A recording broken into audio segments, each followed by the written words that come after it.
बच्चे इधर ध्यान देंगे। आज हम लोग संचारी रोग के बारे में पढ़ने जा रहे हैं। किसके बारे में? संचारी रोग। इसे कहते हैं इंग्लिश में कम्युनिकेबल डिसीज। क्या कहते हैं? Communicable disease. तो संचारी रोग क्या होते हैं? तो संचारी रोग ऐसे रोग हैं जो एक व्यक्ति या जानवर से किसी दूसरे व्यक्ति में फैल जाते हैं। एक व्यक्ति या जानवर से किसी दूसरे व्यक्ति में फैल जाते हैं। तो ऐसे रोग जो एक व्यक्ति या जानवर से किसी दूसरे व्यक्ति में फैल जाए वे रोग क्या कहलाते हैं? संचारी रोग। ठीक है। तो ये रोग जो है प्रत्यक्ष रूप से भी फैल सकते हैं और अप्रत्यक्ष रूप से भी फैल सकते हैं। प्रत्यक्ष रूप का मतलब होता है कि एक व्यक्ति और दूसरे व्यक्ति का सीधा संपर्क, जैसे हाथ मिलाने से, बात करने से। ठीक है। तो जो संचारी रोग है वो एक व्यक्ति से दूसरे व्यक्ति में संपर्क बनाने से फैल सकते हैं प्रत्यक्ष रूप से। प्रत्यक्ष रूप मतलब सीधा संपर्क, और अप्रत्यक्ष रूप मतलब किसी माध्यम से फैल जाए। ये माध्यम कौन कौन से हो सकते हैं? दूषित भोजन, दूषित जल, दूषित वायु, या मच्छर काट ले, संक्रमित मच्छर काट ले, संक्रमित व्यक्ति से संपर्क हो जाए, या फिर कोई अगर रोगजनक जीव जैसे बैक्टीरिया, वायरस, प्रोटोजोआ, ठीक है, कवक, ये सभी हमारे क्या है? संचारी रोग फैलने के कारण है। और ये एक माध्यम की तरह काम करते हैं। किसकी तरह काम करते हैं? ठीक है। इसका मतलब संचारी रोग सीधा संपर्क से भी फैल सकता है और किसी माध्यम के थ्रू भी दूसरे व्यक्ति में फैल सकता है। ठीक है।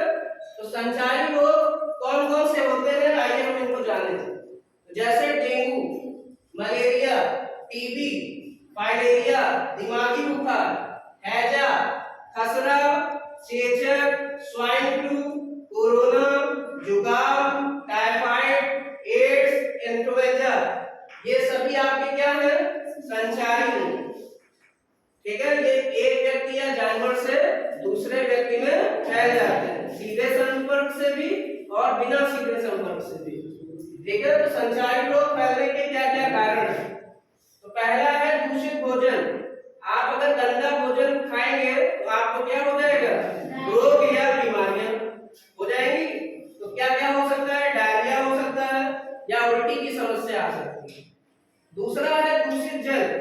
हम लोग गंदा पानी पिएंगे तो हमें उल्टी आने लगेगी, दस्त आने लगेगी, या कोई पेट में बीमारी हो सकती है, हैजा हो सकता है।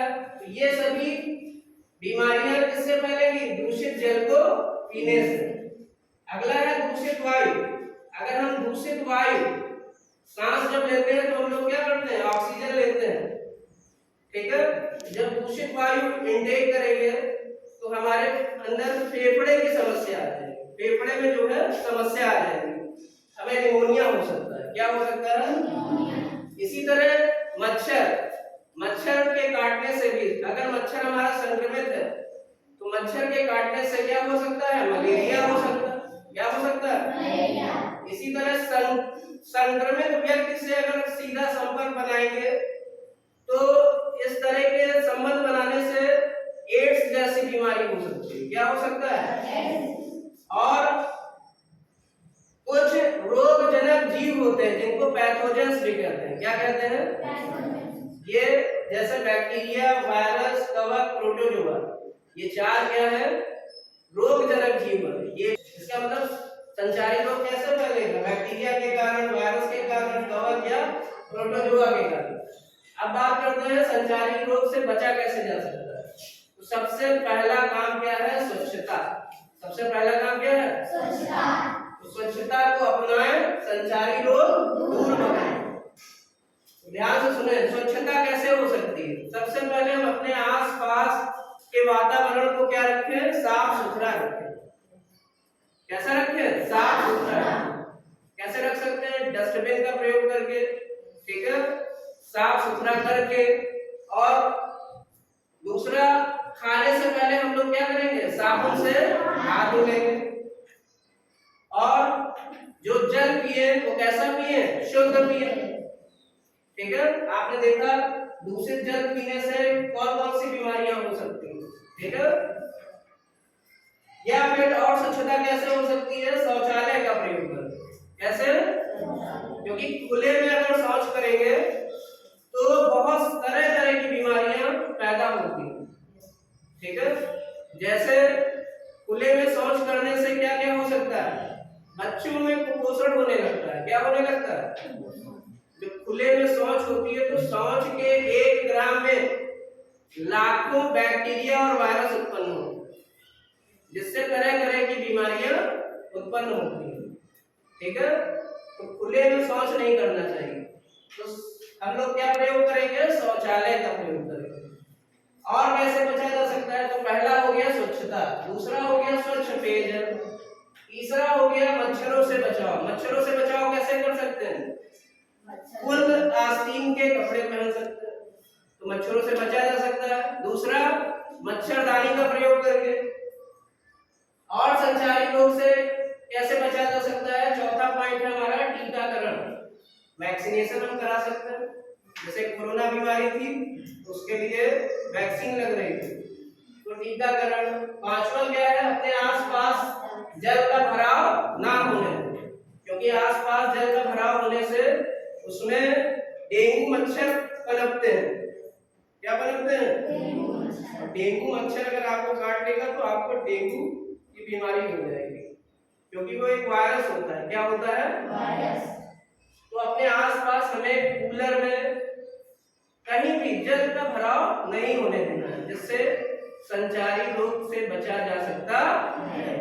आपने सुना होगा 2019 में एक बीमारी आई थी, कोरोना। तो कोरोना जो बीमारी है, ठीक है, वो कैसे फैल जाती थी, अगर हम किसी से पास जाके बात कर ले तो कोरोना जो बीमारी है वो किससे फैलती है, कोरोना नाम के वायरस से। किससे, कोरोना नाम के वायरस से। तो हमें क्या क्या चीजें ध्यान में रखनी पड़ी थी, पहला 2 गज की दूरी, किसी से भी बात करें तो 2 गज की दूरी बनाकर बात करें, किसी से हाथ ना मिलाएं, किसी के टच में ना आए, और जिसको हम लोग सोशल डिस्टेंसिंग भी कह रहे थे। क्या कह रहे थे, मतलब एक दूसरे से थोड़ा दूरी बनाकर बात करें। ठीक है, और कैसे बचा जा सकता था, वैक्सीनेशन कराकर। कोरोना के लिए हम लोग कोरोना से बचने के लिए क्या करवा रहे हैं, पहले से ही टीकाकरण करवा रहे हैं या वैक्सीनेशन करा रहे हैं। ठीक है, तो ये कोरोना बीमारी थी। और कैसे कोरोना से बचा जा सकता है, मास्क लगाना। कैसे, मास्क। ठीक है, तो चलिए अब हम कुछ क्वेश्चन पूछेंगे, वो आपको बताएंगे। तुम बताओ बेटा। हाँ, बताइए संचारी रोग क्या होता है। संचारी रोग वे रोग हैं जो एक व्यक्ति या जानवर से दूसरे व्यक्ति में फैलते हैं। अच्छा, क्या बीपी और शुगर ये संचारी रोग हो सकते हैं, बीपी या शुगर हो सकते हैं। ये कैसे रोग हैं, संचारी या गैर संचारी। Very good. तो गैर संचारी रोग की क्या डेफिनेशन होगी, गैर संचारी रोग वे रोग हैं जो एक व्यक्ति या जानवर से दूसरे व्यक्ति या जानवर में नहीं होते। ठीक है, वेरी गुड। ठीक है बेटा, वेरी गुड। तो सबको समझ में आ गया, ठीक है। इसको सभी लोग उतार लें अपनी कॉपी में। ठीक है।